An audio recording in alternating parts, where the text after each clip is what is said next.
Good evening, welcome to Jerusalem, and welcome to the first International Homeland Security Forum. I want to take a second and look around the room. This is truly a historic occasion. We are gathered here, leaders from 20 democracies, to take a stand against terror. Against terror that threatens our nations, our societies, and our way of life. While we come from different backgrounds, we are united in our commitment to freedom and our dedication to the security of our citizens. Friends, today, the home front is the front lines. This reality means that homeland and public security bodies, police, and border protection agencies are the key line of defense. Our goal at this gathering is to enhance our cooperation in the fight against terror, against radicalization, incitement, and cyber threats. We must make sure that we're not fighting yesterday's battles, but preparing for tomorrow's threats, terror threats. Now, the new terrorism is not entirely different from what we have faced in the past, but it has two distinguishing characteristics. The first is the central role played by incitement and radicalization, particularly online. It's no longer necessary to radicalize a potential terrorist in a mosque or lure him to a conflict zone. Today, organizations like ISIS and Hamas crowdsource terror. Violent extremists spread their message of hate via social media, right to the one device that is always with us. And you can guess, what is it? This, of course. Just yesterday, we saw the terrible result of such incitement. Noor Shinawi, the Palestinian terrorist who attacked and stabbed an 18-year-old girl in the city of Afula, had no known affiliation with a terrorist group, but shared a number of Facebook posts glorifying terrorists and a Hamas YouTube video with the words, and I quote, "Blow up, go forward and blow up," and images of Hamas terrorists preparing an attack. The second defining characteristic is the use of simple, easily available weapons. Knives, trucks, improvised explosive, etc. Over the last several weeks, we have been dealing in Israel with a new type of terrorist weapons. Kites, who can imagine? Hamas operatives are attaching explosives to kites and launching them at Israeli towns. These two factors, high-tech communications and low-tech weapons, when combined with ideologies that glorify violence against infidels, whether they are Jewish, Christian, or Muslim, have changed our world. These two factors make it much more difficult for intelligence agencies to foil attacks. The simpler the operation, the more difficult the detection. Which means that our police officers must be prepared to identify and react to a terrorist attack within seconds. It also means that our citizens must be resilient. We have with us tonight mayors and municipality heads from Israel's south. Where are you? Hi, Gadi. You stood strong against terrorist attacks from the air, sea, land, and underground. You serve as examples of resilience in the face of terror for the entire world. Thank you for standing strong against terror. And I would like to especially recognize the head of the Eshkol municipality, and I know that some of you have visited his municipality. His name is Gadi Yarkoni. He's here with us. And he has a very special story. Gadi lost his legs from a rocket while protecting his civilians. So, Gadi, please, we want to thank you, and please give him a hand.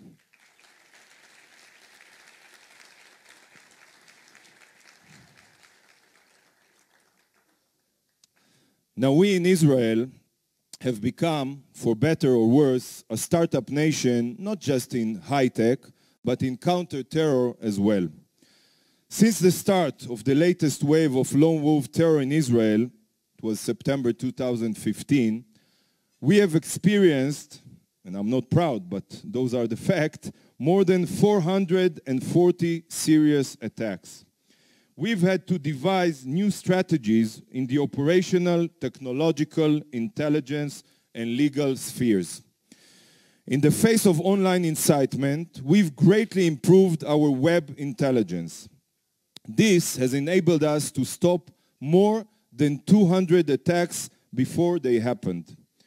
In the face of attacks against soft targets with simple weapons, we've increased the number of patrol officers, set up smart camera networks, and restored law and order to neighborhoods that had been neglected for years.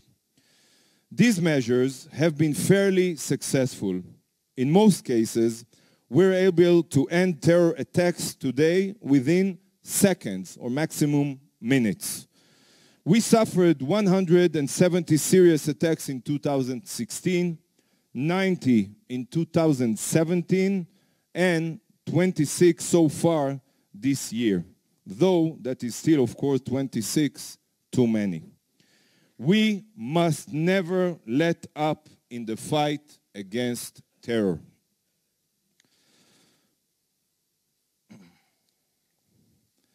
But there are critical measures that no country can take alone.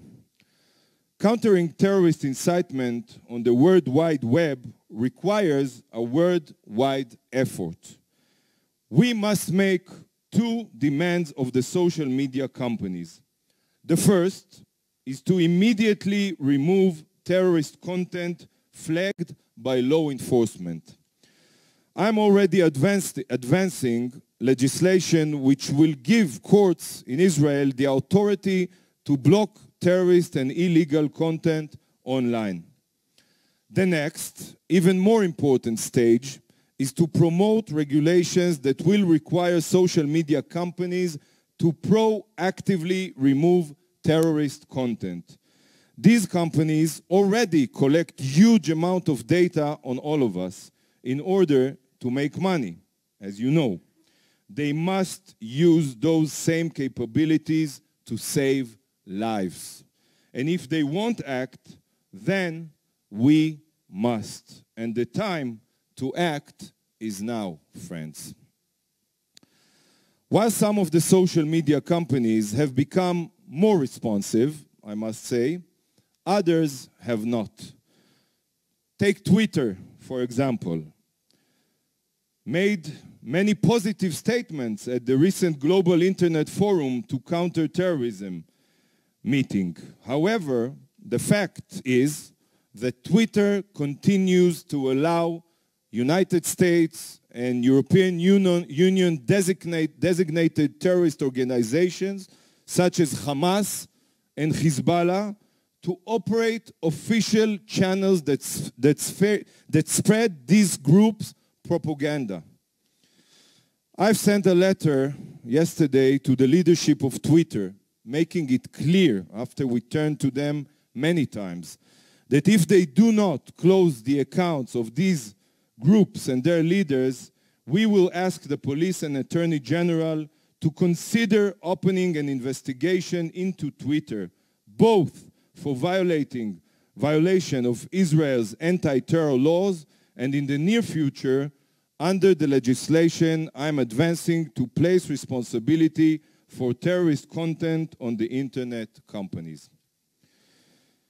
Dear friends, we face many other common challenges, from regulating drones to border security, to cyber threats, to emergency management.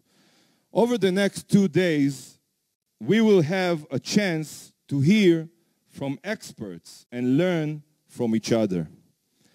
My vision is that this gathering will form the basis for an ongoing framework of Homeland Security ministers to address the full range of challenges facing us. As you know, another very important meeting took place today.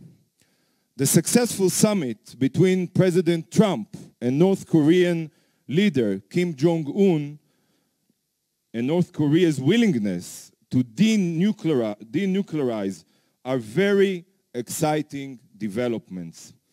President Trump's success today was a result of the strength and determination he showed in facing North Korea's nuclear threats, the same strength and determination he is showing in facing the Iranian regime, which hasn't given up its goal of developing nuclear weapon. I am confident that if he comes to the conclusion that North Korea isn't serious, he will not hesitate to take strong measures just as he is taking strong measures against Iran. I also, dear friends, would like to take this opportunity to thank my partner, Homeland Security Secretary Nielsen, for her leadership in the worldwide fight against terror and her deep understanding of the need to expand international cooperation to meet these threats and secure our countries. Thank you, Secretary Nielsen.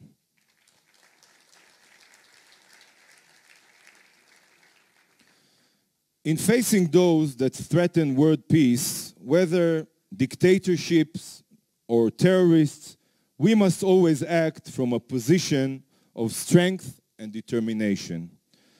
Strength based not only on military might, though of course that is important, but also on moral clarity. The clarity to say that terror is terror, and that we must always stand up for freedom against terror. So friends, we're here to say that there is no justification for terror, that we will not accept it anywhere, and that we will fight it everywhere. Tomorrow, we will sign a joint declaration which gives voice to this many sentiment and will resound throughout the world.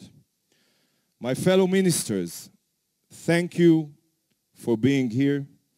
If we are successful over the next 2 days, this will be a first step towards making our countries safer, our societies stronger, and our citizens more secure. I look forward to working together.